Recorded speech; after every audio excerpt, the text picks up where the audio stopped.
Football ম্যাচটা না খুব জমা গেছিল, বুঝলা টেনিদা? তুমি তো কাল পলতা থেকে আইতে পারলা না, আমি আর পেলা গেছিলাম। ক্যাবলার বাড়িতে লোকজন আইছিল, ও যাইতে পারে নাই। বুঝলাম। ম্যাচ খুব ভালো হয়েছিল বুঝি। টেনিদা, তোমার ব্যাপারটা কি কও তো? হ্যাঁ, পিসিমার বাড়ির থেকে আসনের পর তোমার মুখ তো এমন গোমরা থাকে না। কও না, কি হয়েছেটা কি কও না? কি আমি? ও এই গোমরা হইয়া আছো তো? ও আমি গোমরা নাকি? হ না রে, ও কিছু না। হ, তোমার মুখ দেখাই মনে হইতাছে কি যেন ভাবতাছো তুমি। শুনবি? হ্যাঁ, কও না, কও না। ছাড়বি না? না। ঠিক আছে, ওরা আগে আসুক, তারপর না হয় বলবো। না, তুমি এখনই কও। আহ না, আমি আগে শুননা লই, তারপর আমি ওগো কইয়া দেবো। কও। আচ্ছা আচ্ছা আচ্ছা, তুমি আগে কও, তারপর আমি আজগা তোমারে কুলপি মালাই খাওয়ামু। হ্যাঁ তো হ্যাঁ ও, এই এই সত্যি বলছিস হাবলে? সত্য। দেখিস ব্রাহ্মণকে ধোকা দিস না কিন্তু, দেখ তোর মহা পাপ হবে। না না, আরে তোমারে ভোগা দিয়া বাসনের উপায় আছে, তুমি কও। আসলে বুঝলি, পিসিমার বাড়িতে বেশ দুদিন মজায় ছিলাম। বেশ খাও দাও, ঘুরে বেড়াও। পিসে মশাইও ভালো মানুষ, কোনো অসুবিধা নেই। তাইলে অসুবিধাটা হইল কোনখানে? আর বলিস কেন, হঠাৎ পিসে মশাইয়ের বোন আর ছেলে এসে হাজির। তা এলো, ঠিক আছে, তো মাঝে মধ্যেই আসে, সবাই মিলে তো বেশ ভালো থাকারই কথা। কিন্তু তার ছেলে পাঁচু গোপাল, ও বাবা, একেবারে ডেঞ্জারাস। ডেঞ্জারাস? হ্যাঁ, এইটা কি রকম? স্বয়ং এই টেনি শর্মাকেও নাস্তানাবুদ করে দেয়, এমন ডেঞ্জারাস। পিসি মানে পাঁচু গোপালের মা ছোট থেকেই পাঁচু গোপাল বলতে একদম অজ্ঞান। আমার পিসির কাছে শুনেছি যে পাঁচু গোপাল যখন ছোট ছিল তখন প্রতিবেশীদের বাড়িতে গিয়ে ওর গুণবর্ণনা করতে গিয়ে হাপুস হুপুস করে কেঁদেই সারা হয়ে যেতেন ক্ষেমংকরী পিসিমা। আহা, পাঁচু আমাদের ক্ষণ জন্মা, এমন বরাত টিকলে হয়। ওর মাথায় কেন চুল গজায়নি জানো? বাছার মাথায় এত বুদ্ধি যে সেই বুদ্ধির গরমেই ওর মাথায় আর চুল গজাতে পারিনি। তা আমাদের পাঁচু গোপালের বুদ্ধি আছে বলতে হবে। বুদ্ধি বলে বুদ্ধি, বুদ্ধি না হয়ে যায় কোথায়? 3 দিন 3 রাত পাঁচু ঠাকুরের কাছে ধর্ণা দিয়ে তবেই না আমার পাঁচু গোপালের আবির্ভাব। যখন জন্মেছিল তখন তোর হাত পা ছিল কাঠির মতো সরু সরু, মাথাটা ছিল কিন্তু প্রকাণ্ড, যেন একটা ফুটবল। হ্যাঁ, অত বড় মাথা, আর তাতে বুদ্ধি থাকবে না? ওই বয়স থেকেই ওর বুদ্ধি দেখি, আর আঁতকে আঁতকে উঠি। সাক্ষাৎ পাঁচু ঠাকুর আমার ঘরে জন্মেছে গো। ক্ষেমংকরী পিসিমা বোধহয় পূর্ব জন্মে গোটা কয়েক হাঁড়ি চাচা ভাজা খেয়ে থাকবেন, তাই একেবারে মক্ষম গলা নিয়ে জন্মেছেন। খুব সাংঘাতিক গলা বুঝি? সাংঘাতিক বলে? আরে গলা থেকে আওয়াজ তো বের হয় না, বেরোয় নিনা। আচমকা সে চিৎকার কানে গেলে রোগা পটকা মানে আমাদের পেলার মতো লোকের কিন্তু হার্ট ফেল হয়ে যেতে পারে। এই যে আমাকে নিয়ে কি বলা হচ্ছে টেনিদা? এখন আর বুঝিয়ে বলার সময় নেই, পরে ওই তুই হাবলার কাছ থেকে শুনে নিস। এখন তুই শুধু শুনে যা। বেশ, বলে যাও।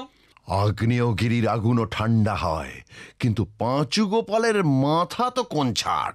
এই পাঁচু গোপালটা কে গো টেনিদা? এই তারাটার প্রশ্ন শুরু হয়ে গেল। বললাম না চুপ করে শুধু শুনে যাবি। হ্যাঁ ঠিক আছে ঠিক আছে, তুমি বলো, আমি আর প্রশ্ন করব না। হ্যাঁ, ভেরি গুড।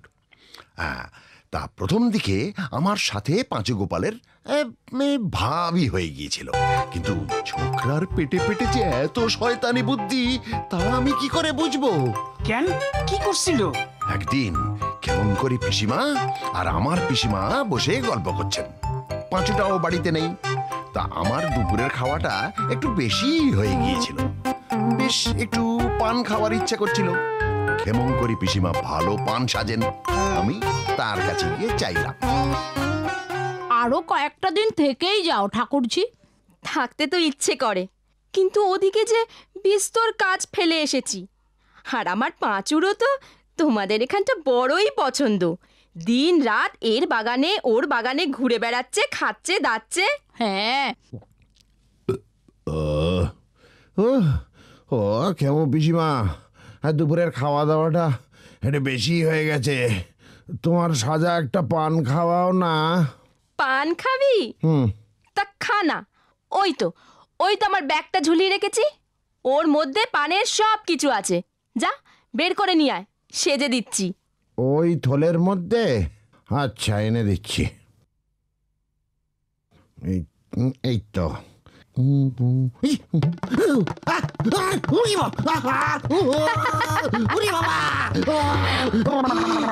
ওরে টেনি, ওগুলো আরশোলা আরশোলা, এত ভয় পাবার কিচ্ছু নেই। আরশোলা? হ্যাঁ, সে তো দেখতেই পাচ্ছি, কিন্তু ওরে বাবারে, এর মধ্যে এত আরশোলা এলো কোত্থেকে? কোথা থেকে আবার? নির্ঘাত পাঁচু গোপাল এনে ভরে রেখেছে। পাঁচু? আরশোলা এর মধ্যে? আমার পাঁচু গোপাল এখন সব পশু পাখি নিয়ে গবেষণা করছে। দেখছিস না, বাগানে বাগানে ঘুরে বেড়ায় আর পোকামাকড়কে লক্ষ্য করে। সেদিন জানিস আমার ঘরে ঢুকেছি, দেখি চারিদিকের দেয়ালে সুতোয় বাঁধা 7টা টিকটিকি ঝুলছে। পাঁচু আমায় বলেছে, আমি তো দেখেই ঘাবড়ে গিয়েছিলাম। তা ও বললে, ঘাবড়াচ্ছ কেন, দিব্যি বিনে পয়সার ঘড়ি, সারা দিন রাত টিকটিক টিকটিক করবে। মারাত্মক ছেলে তো। মারাত্মক বলে মারাত্মক। একদিন জুতো পরতে গিয়ে দেখি তার মধ্যে ব্যাং ঢুকিয়ে রেখেছে। হ্যাঁ? হ্যাঁ, আরেকদিন আমি পাজামা পরতে যাব, দেখি দড়ি নেই। হ্যাঁ? হ্যাঁ, আরে জিজ্ঞাসা করাতে বলল কোথা থেকে একটা ইঁদুর ধরেছে, কিছু না পেয়ে আমার পাজামার দড়িটা খুলে ওটাকে বেঁধে রেখেছে। খাইছে। টেনিদা শেষ পর্যন্ত তোমাকেও ভয় পাইয়ে দিল। দেখ, চোর ডাকাত জলদস্যু এসবে টেনি শর্মা ভয় পায় না, কিন্তু ওইসব জীবজন্তু, জানিস, প্যান্টের পকেটে অবধি হাত ঢোকাতে ভয় পেতাম। হয়তো সাপ ধরে এনে পকেটে রেখে দিয়েছে। তাইলে ওই গুলানের ভয়ই তুমি চলে আইছো? আসতেই হলো। একেতেই তোদের ছেড়ে আমি বেশি দিন থাকতেই পারি না। তার উপরে পাঁচু সেদিন ঢুকে খেমু পিসিমাকে বলছিল সে নাকি এবার একটা পেঁচা পুষবে। ওর ওই কথা শুনে আর থাকতে আমি ভরসা পাইনি। বলা তো যায় না, হয়তো মশারির ভেতর পেঁচাটাকে ছেড়ে রাখবে। তা চলে আইসা কিন্তু তুমি ভালো করছো। তোমারে ছাড়া আমাকেও তো একদম ভালো লাগে না টেনিদা। হ্যাঁ, যদিও তুমি থাকা মানে আমাদের পকেট হালকা করা, তাও হাবুল ঠিকই বলেছে, তুমি না থাকলে আমাদের ভালোই লাগে না। রাইট। এই মনে পড়েছে। কি? আরে হাবলে, কও না। কথায় কথায় তো ভুলেই যাচ্ছিলাম। কি? তোর না এখন কুলপি মালাই খাওয়ানোর কথা? ঠিক ঠিক ঠিক। আরে, ক্যাবলাটা আসুক না, তারপরে খাওয়া যাইব কোন। হ্যাঁ রে, এতক্ষণ হয়ে গেল, যে ক্যাবলাটা কোথায় রে? আমি নেই বলে আড্ডাতে আসতে এত দেরি? নিয়ম বলে কিছু নেই। আসুক আসুক, আজকে ওকে আমি দেখাচ্ছি। ওই তো, ওই দেখো, উট পাখির মতো লাফিয়ে লাফিয়ে ক্যাবলাটা আসছে। ওই ক্যাবলুরাম, এই তাড়াতাড়ি আয়, আজ তোর কপালে অনেক দুঃখ আছে। তাড়াতাড়ি আয়, অনেকদিন বাঁচবি, বুঝছস? টেনিদা এই মাত্র তোর কথা জিগাইতেছিল। হ্যাঁ, জানো টেনিদা, কি? বর্দার বন্ধু। Shut up, shut up. কেন? তোর এই চালাকি আমার জানা আছে। দেরি করে আড্ডাতে আসবি আর এসেই একটা গল্প চালানোর চেষ্টা করবি। না গো, কি না গো? সত্যি বলছি। আরে শোনোই না। না, তোর কথা শোনার মুডই আমার এখন নেই। আগে বল, আড্ডায় এত দেরি কেন? দুদিন আমি নেই, তাতেই এত ইনডিসিপ্লিন? আরে শোনোই না, আরে বাবা তো অফিসের কাজে দিল্লি যাচ্ছে, তাই বাবার জামা কাপড় একটু গোছগাছ করে দিচ্ছিলাম। বা বাবা বাবা বাবা বাবা, শোন শোন শোন শোন মরকট দুটো, ক্যাবলার কথাটা একটু মন দিয়ে শোন। সব দিকে ওর কেমন নজর দেখ, দেখ ও কেমন ডিসিপ্লিনড। ঠিক আছে, এখন আমরা প্রথমে আড্ডা সঙ্গীত করব, তারপর না না, হাবুল যে বললো আমাদের কুলপি উম, না, ঠিক আছে, আর বলবো না। সব কথার মধ্যে না শিঙি মাছটার একটা ফোড়ন কাটা চাই চাই, যা কইছো। না হলে ওর যেন পেটের ভাত হজম হয় না। আসন, হাবুল কুলপি মালায় আনলে খেয়ে দে, তারপর তুই কি বলতে চাইছিলি সেটা শুনবো। এইবার বেশ হয়েছে, বেশ ভালোই ছিল রে। তোদেরও আমি একদিন খাওয়াবো। হ্যাঁ, এইবার বল ক্যাবলা, কি বলছিলি? হ্যাঁ, জানো মেজদার বন্ধু গোবরবাবু সিনেমায় চান্স পেয়েছে। সত্যি কইতাছস ক্যাবলা? ফিল্মে চান্স পাইছে? তাতে এত আনন্দের কি আছে রে? বাহ, আনন্দ হবে না? আরে সবাই কি চান্স পায় জানো টেনিদা? আমার এক মাস্তুতো দাদা একবার সিনেমায় চান্স পেয়েছিল, আর তা শুনে ঠাকুমা কি বলেছিল জানো? কি রে?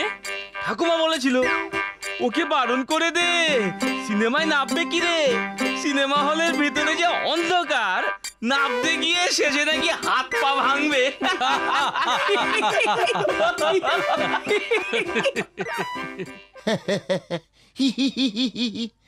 এটা হাসির কথা মোটেই নয়। এত হাসির কি আছে?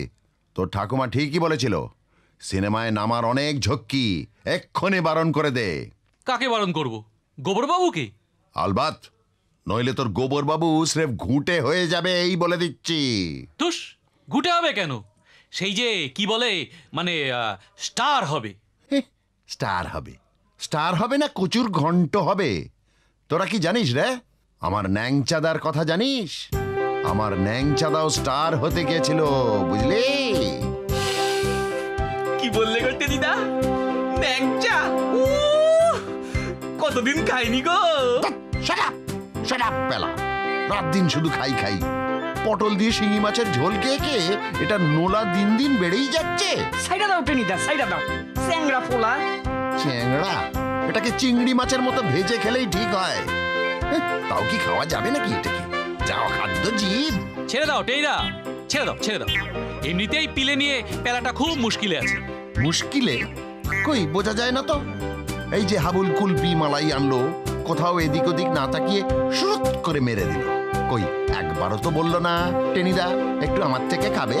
ঠিক আছে পেলা, আর কিচ্ছু বলবি না। দেখিস, এরপর যদি আমার কথার মাঝখানে কিছু বলে তবে এক চড়ে ওর দাঁত আমি। দাঁতনে পাঠাইয়া দিও না। এখন তুমি শুরু কর। তো হ্যাঁ, কি যেন বলছিলাম, ভুলে গেলাম। ওই তো ওই যে ন্যাংচা দাও, ন্যাংচা দাও। না, ল্যাংচা নয়, ন্যাংচা। হ্যাঁ হ্যাঁ হ্যাঁ। তো ন্যাংচাদা তো সিনেমায় স্টার হতে গেছিল, কিন্তু এমন অবস্থা হয়েছিল যে এখন নেংচে নেংচে হাঁটে, আর সিনেমা হলের সামনে দিয়ে যাবার সময় কানে আঙুল দিয়ে চোখ বুজে খুব মিহি সুরে দীনবন্ধু কৃপা সিন্ধু কৃপা বিন্দু বিতর, এই গানটা গাইতে গাইতে বেরিয়ে যায়। বুঝতে পারছি, তোমার ন্যাংসা দারে ফিল্মের লোকগুলান মাইরা ল্যাংড়া করে দিছে। মাইরা ল্যাংড়া করে দিছে? না মানে দেখো, আমার তো সেই রকমই লাগতেছে। সেই রকমই লাগতেছে, না জেনেই বকবক, এক নম্বরের কুরুবক। কুরুবক তো ভালোই, এক রকমের ফুল। এই, থাম থাম থাম থাম, তুই আর সব জানতাগিরি করিস না তো ক্যাবলা। কুরুবক যদি ফুল হয় তাহলে কানি বক এক রকমের গোলাপ ফুল, আর কাকগুলো এক ধরনের বনলতা হতে পারে। বারে, খামোকাই তুমি আমায় বকছো। তুমি ডিকশনারি খুলেই দেখো না। শাট আপ ক্যাবলা, শাট আপ। আমায় ডিকশনারি দেখাচ্ছে। শুনে রাখ, আমি আমার ডিকশনারি। আমি বলছি কুরুবক এক ধরনের বক, খুব খারাপ বক, খুব বিচ্ছিরি ধরনের বক। ফের যদি বেশি পণ্ডিতি করবি তো এক চড়ে তোর কানও কান পরে উড়ে যাবে। ফের পেলা কথা বলছিস? কি করব, একটা কথা না বলেই পারছি না। এই বকের বক বকানি বন্ধ করে তুমি ন্যাংচাদার গল্পটা কি যেন বলছিলে সেটা বলো না। হ্যাঁ, ল্যাংচাদা মানে আমার বাগবাজারের মাস্তুতো ভাই। সরে সরে। আই, কি বললি রে হাবলে? না না, সেই রকম কিছু কইলাম না তো। পেলা তুই হাসলি কেন? না না না না না, কি যেন বলছিলি? আমি কইতেছিলাম কি যে একটু একটু জোরে জোরে কর। হ্যাঁ, জোরে জোরে জোরে জোরে। ও জোরে জোরে? হ্যাঁ। আচ্ছা বেশ। কি কেন? জোরে কেন? কেন আমাকে কি অল ইন্ডিয়া রেডিও পেলি যে খামোকা হাউমাউ করে চেঁচাবো? মিথ্যে বাধা দিবি তো এক গাঁটটায় তোর চাঁদি একেবারে চাঁদপুরে পাঠিয়ে দেবো। যা বলেছিস। দরকারের সময় হাতের কাছে একটা কিছু পাওয়া যায় না। জাগে ন্যাংচাদার কথা বলি, কিন্তু খবরদার কথার মাঝখানে ডিস্টার্ব করবি না কেউ, এটা আমি বলে দিলাম। না না, আর করবো না, তুমি বলে যাও। তবে মাঝে মাঝে একটু ধরতাই দিতে পারি আর কি, তাতে যেন আবার তুমি রাগ করো না। ঠিক আছে। হ্যাঁ, যা বলছিলাম, আমার বাগবাজারের ভাই ন্যাংচাদার ছিল ভীষণ ফিল্মে নামার শখ। বায়োস্কোপ দেখে দেখে রাত দিন ওর ভাব লেগেই থাকতো। কিরকম কিরকম? এই ধর বাজারে গেছে কাঁচকলা কিনতে, হঠাৎ ভাব এসে গেল। কি বাবু, পছন্দ? কখানা নেবেন? ওগো তরুণ কদলী, এই নিষ্ঠুর সংসার তোমাকে ঝোলের মধ্যে রান্না করে খায়। তোমার অরুণ হিয়ার করুণ ব্যথা কে বুঝবে? উফ, কি হলো বাবু, শরীর খারাপ লাগছে? শরীর? আমার শরীরের কথা আসছে কোথা থেকে? তোমরা দোকানদার, গাছ থেকে কাঁচকলা ছিঁড়ে আনো, তাদেরকে পাকতেও দাও না। আরে পাকলে কাঁচকলা হবে কি করে? সে কথা হচ্ছে না। এই কাঁচকলার যে ভবিষ্যৎ ছিল, তোমরা অঙ্কুরেই তা বিনষ্ট করে দাও। এ আবার কেমন কথা? এই সংসারের হাতে তাকে তুলে দাও, গরম ঝোলে তাকে তিলে তিলে সেদ্ধ হওয়ার জন্য। কোথাকার এঁচড়ে পাকা ছেলে রে, দিতে হয় কান ধরে এক থাপ্পড়। ওহ, কি নৃশংস মনুষ্য! বুঝলি, এমন যার ভাব সে কি পরীক্ষায় পাশ করতে পারে? পরীক্ষা দিতে দিতে তার কলমের কষ্টের কথা মনে পড়ে। কার কষ্ট? কলম। সেটা আবার কিরকম? কিছুক্ষণ লেখার পরেই কলমটা সামনে ধরে বলে, আমায় ক্ষমা করে দিও। আমার হুকুমে খাতার মধ্যে আঁকি বুকি কাটতে না জানি তোমার কতই ব্যথা লাগছে। তাই তো কালি সম তোমার রক্তে এই খাতা ভিজে যাচ্ছে। বাপ রে, এ তো আমাকে ক্যাবলার থেকেও বেশি ভাবে। এই হাবলে, এই কি? Chop chop chop. তো ন্যাংচা দাস সব সাবজেক্টে ফেল করে গেল, আর মেসোমশাই অফিস থেকে ফিরে ভয়াবহ সব গালি দিলেন। মোদ্দা কথা, অপমানে ন্যাংচাদার সারা রাত কান কটকট করতে লাগলো। অপমানে কান কটকট করে? হ্যাঁ, খুব অপমান হলে তা হয় বই কি। তুই কিচ্ছু জানিস না, চুপ করে থাক। ন্যাংচাদা সেই রাতেই প্রতিজ্ঞা করলো, হয় ফিল্মে নেমে প্রতিভার পরিচয় দিয়ে চারিদিক অন্ধকার করে দেবে, না হলে এ পোড়া কান আর সে রাখবে না। কিন্তু টেনিদা, কান না থাকলে শুনবো কি দিয়া? ন্যাংচাদা কি দিয়ে শুনবে সেটা তার ব্যাপার, তোর তাতে কি? বলছি না, শুধু শুনে যা। হ্যাঁ, বলো বলো। এই হাবুল, আস্তে আস্তে ঠিক বলতে আছে দে, ঠিক আছে বলতে দে। ঠিক আছে। খুব ইচ্ছে শক্তি থাকলে, মানে মনে খুব তেজ এসে গেলে, বুঝলি, অঘটন একটা ঘটেই যায়। ন্যাংচাদা তো মনের দুঃখে সকালবেলায় দি গ্র্যান্ড আবার খাবো রেস্তোরাঁয় ঢুকে এক পেয়ালা চা আর ডবল ডিমের অমলেট নিয়ে বসেছে। এমন সময় স্যুটটাই হাঁকড়ে এক ছোকরা এসে বসলো ন্যাংচাদার টেবিলের উল্টো দিকে। তার কাছে একটা নীল রঙের ফাইল, আর তার উপরে বড় বড় করে লেখা, ইউরেকা ফিল্ম কোম্পানি, নবতম অবদান, হাহাকার।